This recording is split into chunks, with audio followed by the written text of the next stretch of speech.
ಈ ದಿನ ಕರ್ನಾಟಕ ರಾಜ್ಯ ಪಟ್ಟಣ ಬ್ಯಾಂಕುಗಳ ಮಹಾಮಂಡಳ ಮತ್ತು ಎಲಿಟ್ಸ್ ಟೆಕ್ನಾಲಜಿ ಇವರ ಸಹಯೋಗದಲ್ಲಿ ಈ ನಮ್ಮ ಕರ್ನಾಟಕ ರಾಜ್ಯದ ಬೆಂಗಳೂರಿನಲ್ಲಿ ಕರ್ನಾಟಕ ಕೋಆಪ್ಟಿವ್ ಸಮಿಟ್ ಅನ್ನತಕ್ಕಂಥದ್ದನ್ನು ಈ ದಿನ ನಡೆಸಿಕೊಡಲಿದ್ದು, ಈ ಸಮಾರಂಭದಲ್ಲಿ ಭಾಗವಹಿಸಿರತಕ್ಕಂತಹ ನಬಾರ್ಡ್ನ ಚೀಫ್ ಜನರಲ್ ಮ್ಯಾನೇಜರ್ ಆದಂತಹ ಗಣಗಿರವರೇ, ಹಿರಿಯ ಸಹಕಾರಿಗಳು ಮತ್ತು ಫೆಡರೇಷನ್ನಿನ ನಿರ್ದೇಶಕರಲ್ಲಿ ಒಬ್ಬರಾದಂತಹ ಸರಳಾಯರವರೇ, ಮತ್ತೊಬ್ಬ ನಿರ್ದೇಶಕರಾದಂತಹ ರುದ್ರೇಗೌಡರೇ ಮತ್ತು ಫೆಡರೇಷನ್ನಿನ ಮುಖ್ಯ ಕಾರ್ಯನಿರ್ವಹಣಾಧಿಕಾರಿಯಾದಂತಹ ಮತ್ತು ನಮ್ಮ ಸ್ನೇಹಿತರು ಪುಂಡ್ಲಿಕ್ರವರೇ, ಹಾಗೂ ಈ ಒಂದು ಕಾರ್ಯಾಗಾರವನ್ನು ಆಯೋಜಿಸಲು ಕಾರಣಕರ್ತರಾಗಿರತಕ್ಕಂತಹ ಎಲಿಟ್ಸ್ ಟೆಕ್ನಾಲಜಿ ಪ್ರೈವೇಟ್ ಲಿಮಿಟೆಡ್ನ ಪ್ರೋಗ್ರಾಮ್ ಡೈರೆಕ್ಟರ್ ಆದಂತಹ ರಾಧಾಕೃಷ್ಣರವರು.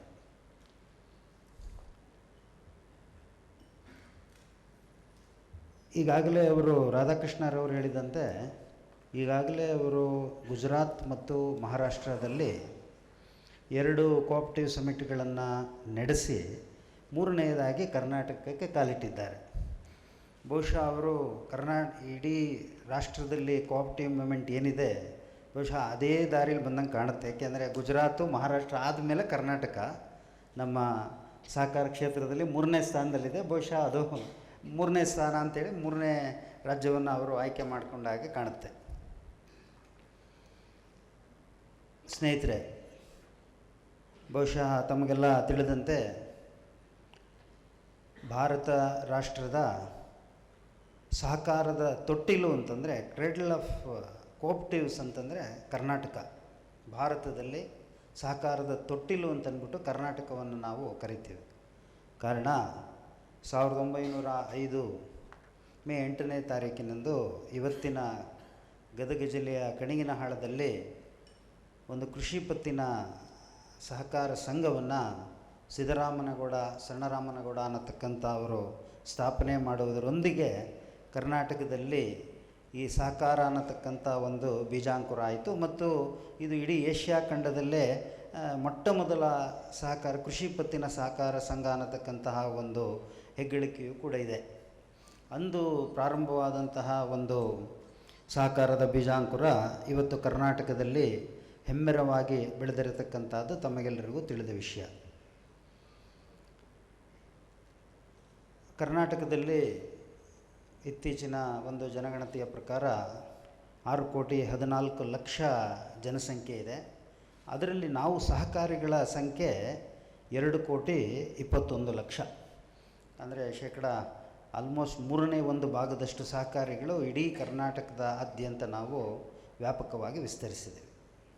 ತಮಗೆಲ್ಲ ತಿಳಿದಂತೆ ಈ ಸಹಕಾರ ವಲಯದಲ್ಲಿ ಸಹಕಾರ ಕ್ಷೇತ್ರದಲ್ಲಿ 52 ಬಗೆಯ ವಿವಿಧ ಸಹಕಾರ ಸಂಘಗಳಿವೆ. ಅದು ಕೃಷಿ ಪತ್ತಿನ ಸಹಕಾರ ಸಂಘಗಳಿರ್ಬೋದು, ಪಟ್ಟಣ ಸಹಕಾರ ಬ್ಯಾಂಕುಗಳಿರ್ಬೋದು, ನಂತರದಲ್ಲಿ ಮಿಲ್ಕ್ ಕೋಆಪ್ಟಿವ್ ಸೊಸೈಟೀಸ್ ಇರ್ಬೋದು, ನೂಲಿನ ಗಿರಣಿಗಳಿರ್ಬೋದು, ಕಾರ್ಮಿಕರ ಸಂಘಗಳಿರ್ಬೋದು, ಕೂಲಿ ಕಾರ್ಮಿಕರ ಸಂಘಗಳಿರ್ಬೋದು. ಹೀಗೆ ವಿವಿಧ ಬಗೆಯ 52 ಸಹಕಾರ ಸಂಘಗಳು ನಮ್ಮಲ್ಲಿವೆ.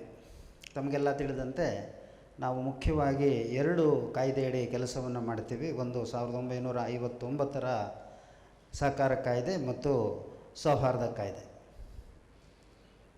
ಕರ್ನಾಟಕದಲ್ಲಿ ಸುಮಾರು 40,000 ಸಹಕಾರ ಸಂಘಗಳು 1959ರ ಕಾಯ್ದೆಯಡಿ ಮತ್ತು ಸುಮಾರು 2,500 ಸಹಕಾರ ಸಂಘಗಳು ಸೌಹಾರ್ದ ಕಾಯ್ದೆಯಡಿ ಕೆಲಸವನ್ನು ನಿರ್ವಹಿಸ್ತಾ ಇದ್ದಾವೆ. ಈ 52 ಬಗೆಯ ವಿವಿಧ ಸಹಕಾರ ಸಂಘಗಳ ಪೈಕಿ ಬಹಳ ಉತ್ತಮವಾಗಿ ಕೆಲಸವನ್ನು ನಿರ್ವಹಿಸ್ತಾ ಇರತಕ್ಕಂತಹ ಒಂದು ಪ್ರಮುಖವಾದಂತಹ ಒಂದು ಸೆಕ್ಟರ್ ಅಂತಂದರೆ ತಮ್ಮ ಒಂದು ಪಟ್ಟಣ ಸಹಕಾರ ಬ್ಯಾಂಕುಗಳು. ಬಹುಶಃ ಇಡೀ ಈ ಒಂದು ಸಹಕಾರಕ್ಕೆ ಕಳಶ ಅಥವಾ ಕಿರೀಟಪ್ರಾಯವಾಗಿರತಕ್ಕಂಥದ್ದೇ ನಮ್ಮ ಪಟ್ಟಣ ಸಹಕಾರ ಬ್ಯಾಂಕುಗಳು. ಕಾರಣ ಇಲ್ಲಿ ತಮಗೆಲ್ಲ ತಿಳಿದಂತೆ ಈ ಸಾಲ ನೀಡುವ ವ್ಯವಸ್ಥೆಯಲ್ಲಿ ನಾವು ಪ್ರಮುಖವಾಗಿ 3 ಭಾಗಗಳನ್ನು ನೋಡ್ತೇವೆ. ಗ್ರಾಮೀಣ ಭಾಗದಲ್ಲಿ ರೈತರ ಸಾಲ ವ್ಯವಸ್ಥೆಗೆ ನಾವು ಕೃಷಿ ಪತ್ತಿನ ಸಹಕಾರ ಸಂಘಗಳು, ಜಿಲ್ಲೆಯಲ್ಲಿ ಜಿಲ್ಲಾ ಮಟ್ಟದ ಸಹಕಾರ ಬ್ಯಾಂಕ್ಗಳು, ರಾಜ್ಯ ಮಟ್ಟದಲ್ಲಿ ಅಪೆಕ್ಸ್ ಬ್ಯಾಂಕ್, ಹೀಗೆ 3 ಹಂತದಲ್ಲಿ 3 ಟೈರ್ ಸಿಸ್ಟಮಲ್ಲಿ ನಾವು ಈ ಒಂದು ಗ್ರಾಮೀಣ ಭಾಗದ ಸಾಲ ವ್ಯವಸ್ಥೆಯನ್ನು ನೋಡಿದ್ರೆ, ಪಟ್ಟಣ ಭಾಗದಲ್ಲಿ ಮತ್ತು ನಗರ ಭಾಗಗಳಲ್ಲಿ ತಾವು ಅರ್ಬನ್ ಕೋಆಪ್ಟಿವ್ ಬ್ಯಾಂಕ್ಸ್ ಮತ್ತು ಅದರ ಜೊತೆಗೆ ನಾನ್ ಅಗ್ರಿಕಲ್ಚರಲ್ ಕ್ರೆಡಿಟ್ ಕೋಆಪ್ಟಿವ್ ಸೊಸೈಟೀಸ್ ಎರಡೂ ಕೂಡ ಬಹಳ ಉತ್ತಮವಾಗಿ ಕೆಲಸವನ್ನು ಮಾಡ್ತಾ ಇರತಕ್ಕಂತಹ 2 ಪ್ರಮುಖವಾದಂತಹ ಅಂಗಗಳು. ಈ ರಾಷ್ಟ್ರದಲ್ಲಿ ಸುಮಾರು 1579 ಪಟ್ಟಣ ಸಹಕಾರ ಬ್ಯಾಂಕ್ಗಳು. 1579 ಪಟ್ಟಣ ಸಹಕಾರ ಬ್ಯಾಂಕ್ಗಳಲ್ಲಿ ಸುಮಾರು 3 ಲಕ್ಷ ಕೋಟಿಗೂ ಹೆಚ್ಚು ನಾವು ಡೆಪಾಸಿಟ್ಸನ್ನು ಹೊಂದಿದೆ.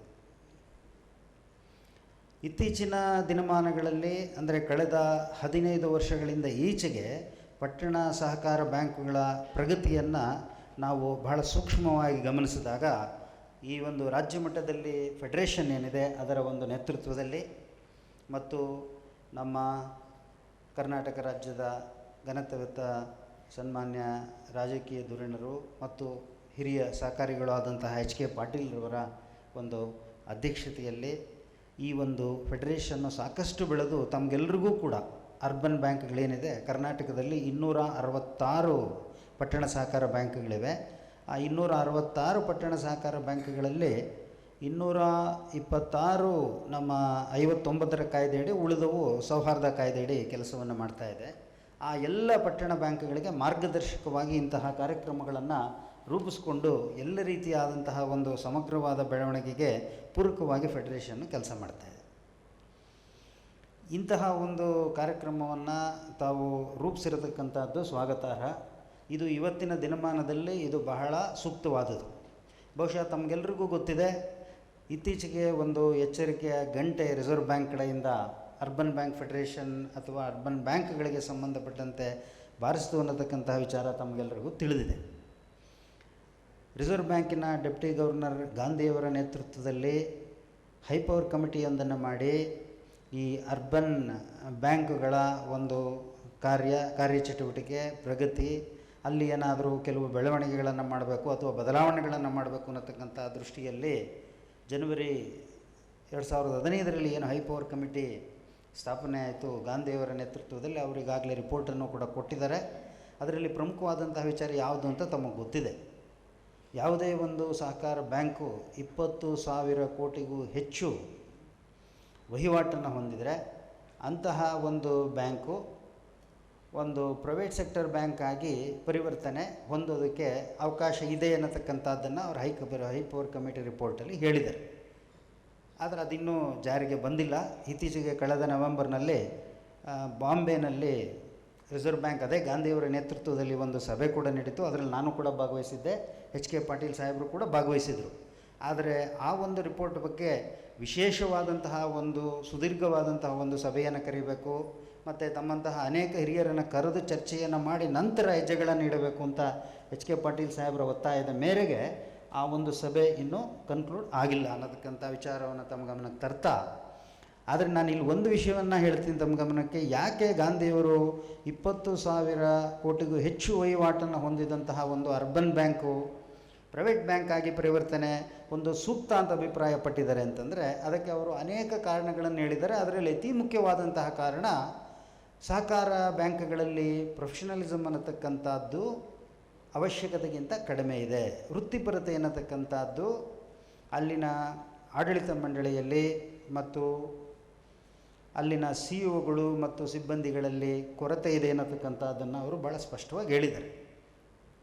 ತಮಗೆಲ್ಲರಿಗೂ ತಿಳಿದಂತೆ ಯಾವುದೇ ಒಂದು ಬ್ಯಾಂಕು ಅಥವಾ ಸಂಘ ಕೆಲಸವನ್ನು ಮಾಡಿ ಯಶಸ್ವಿ ಹೊಂದಬೇಕು ಅಂತಂದರೆ ಪ್ರಾಮಾಣಿಕತೆ, ಪಾರದರ್ಶಕತೆ, ಅದರ ಜೊತೆಗೆ ಮುಖ್ಯವಾಗಿ ಈ ವೃತ್ತಿಪರತೆ ಅನ್ನತಕ್ಕಂಥದ್ದು ಇವತ್ತಿನ ದಿನದಲ್ಲಿ ಇರಲೇಬೇಕಾಗ್ತದೆ. ಸೊ ಆದ್ದರಿಂದ ಈ ವೃತ್ತಿಪರತೆಯ ಕೊರತೆ ಇದೆ ಅನ್ನತಕ್ಕಂಥದ್ದನ್ನು ಅವರು ಹೇಳಿದ್ದಾರೆ. ಈಗ ನಾನು ಕೂಡ ಇದನ್ನು ಗಮನಿಸಿದ್ದೀನಿ. ಕಳೆದ ಒಂದು ವರ್ಷದಲ್ಲಿ ಈ ನಮ್ಮ 266 ಬ್ಯಾಂಕ್ಗಳಲ್ಲಿ ತುಂಬ ಪ್ರೊಫೆಷ್ನಲಿಸಮ್ ಇರತಕ್ಕಂತಹ ಅಧ್ಯಕ್ಷಗಳನ್ನು ನಾನು ಮಾತಾಡಿದ್ದೀನಿ, CEOಸ್ಗಳ ಜೊತೆ ಮಾತಾಡಿದ್ದೀನಿ. ಆದರೆ ಅದೇ ರೀತಿ ಅಂತಹ ಒಂದು ಕೊರತೆಯನ್ನು ಕೂಡ ನಾವು ಅನೇಕ ಬ್ಯಾಂಕ್ಗಳಲ್ಲಿ ನಾವು ಅದನ್ನು ಕಾಣ್ತೀವಿ. ಸೊ ಆದ್ದರಿಂದ ನಾನು ಈ ಸಂದರ್ಭದಲ್ಲಿ ತಮ್ಮಲ್ಲಿ ಏನು ಆಡಳಿತ ಮಂಡಳಿಯಲ್ಲಿರ್ತಕ್ಕಂತಹ ಅಧ್ಯಕ್ಷರಿರ್ಬೋದು, ನಿರ್ದೇಶಕರು ತಾವು ಬಂದಿದ್ದೀರಿ, ಮುಂದೆ ತಾವು ಯಾವುದೇ ಒಂದು ನೇಮಕಾತಿಯನ್ನು ಮಾಡಿಕೊಳ್ಳುವಾಗ ಪ್ರೊಫೆಷ್ನಲಿಸಮ್ ಇರತಕ್ಕಂಥವ್ರ ಬಗ್ಗೆ ತಾವು ವಿಶೇಷವಾದಂತಹ ಕಾಳಜಿಯನ್ನು ತಾವು ಕೊಡಬೇಕಾಗ್ತದೆ.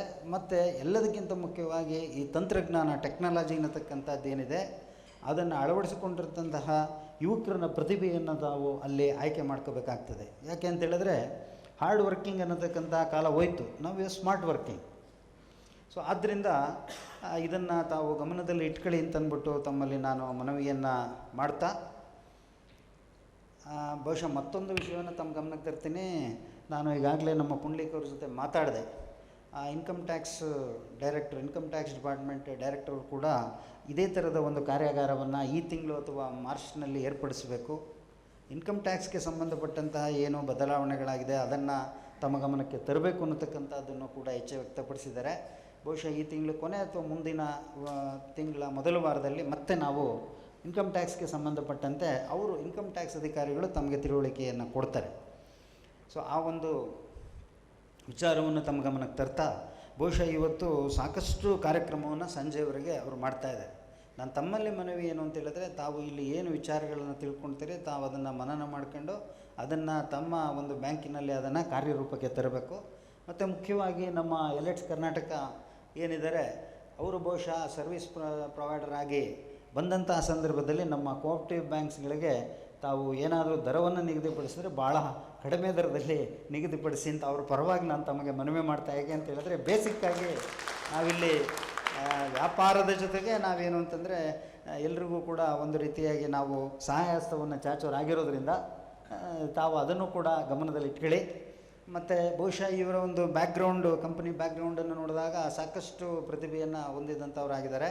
ತಾವು ಅದನ್ನು ಕೂಡ ಬಳಸ್ಕೊಳ್ಳಿ ಅಂತ ಹೇಳ್ತಾ ತಮ್ಮೆಲ್ಲರಿಗೂ ಶುಭಾಶಯವನ್ನು ಕೋರ್ತಾ ಈ ಒಂದು ಕಾರ್ಯಾಗಾರ ಯಶಸ್ವಿ ಆಗಲಿ ಅಂತಂದ್ಬಿಟ್ಟು ಹಾರೈಸ್ತಾ ತಮ್ಮೆಲ್ಲರಿಗೂ ವಂದಿಸಿ ನನ್ನೆರಡು ಮಾತುಗಳನ್ನು ಮುಕ್ತಾಯ ಮಾಡ್ತೀನಿ. ಜೈ ಹಿಂದ್, ಜೈ ಕರ್ನಾಟಕ, ಜೈ ಶ್ರೀ.